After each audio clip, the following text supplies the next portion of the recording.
My name is Jennifer Smith. I've been a registered nurse for about 15 years. I never thought I'd live to see the ripe old age of 40, but here I am, and I'm 41 plus a few months, and I'm still here.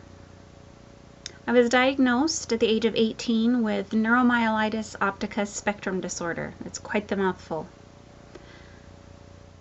There's only about 4,000 people in the United States who have this rare autoimmune disease, and about 1 million worldwide.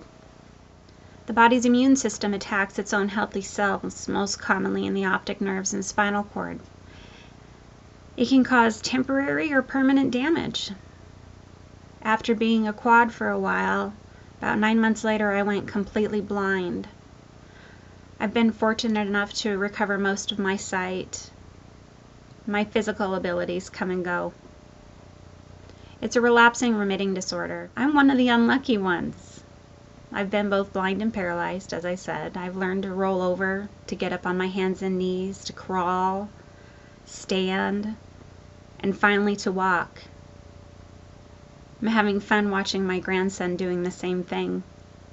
It's been a constant journey, falling down and learning to get back up over and over again. And I have learned to be a fighter. I hold a certificate in forensic nursing, and I work as a sexual assault nurse examiner and a deputy coroner in Washington State. I've worked and educated myself strategically, knowing one day I would no longer be able to practice as a bedside nurse. As nurses, we all know the Kubler-Ross theory of grieving, denial, anger, bargaining, depression, and finally acceptance. Pretty sure I skipped the bargaining and acceptance just about every time now. And although I go through most of this process with each relapse, I've developed coping mechanisms that prevent me from sinking into that big, huge chasm of depression. I allow myself time to grieve over each loss. Some losses take longer to get over than others. Some losses are bigger than others. So the final piece of the puzzle for my coping, how I cope with this, is I've learned to let go. Kind of. I'm still really angry that fatigue has taken half my day away and that I can't work the way I used to. I was a really hard worker. I still am. But I've accepted some of these losses to a certain degree, and I've changed my dreams to reflect today's reality. Don't get me wrong, I don't have this all figured out, not by a long shot. Life with NMO doesn't just affect my working life, but my personal life as well.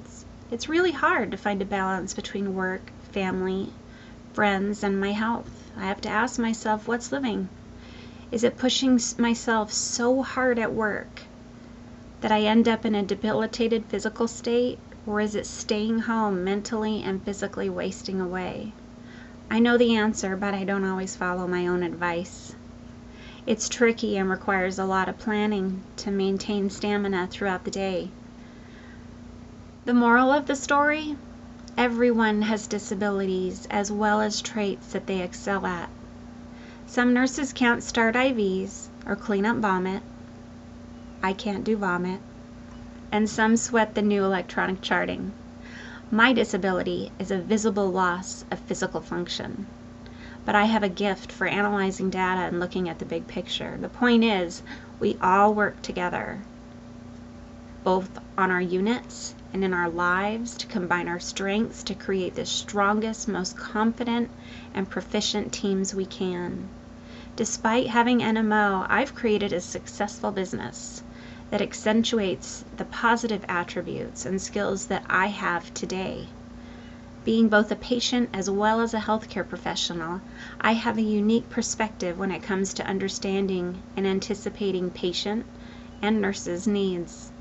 I have turned my disability into a super ability, reining in my strengths and reinventing myself yet again to maintain a productive life.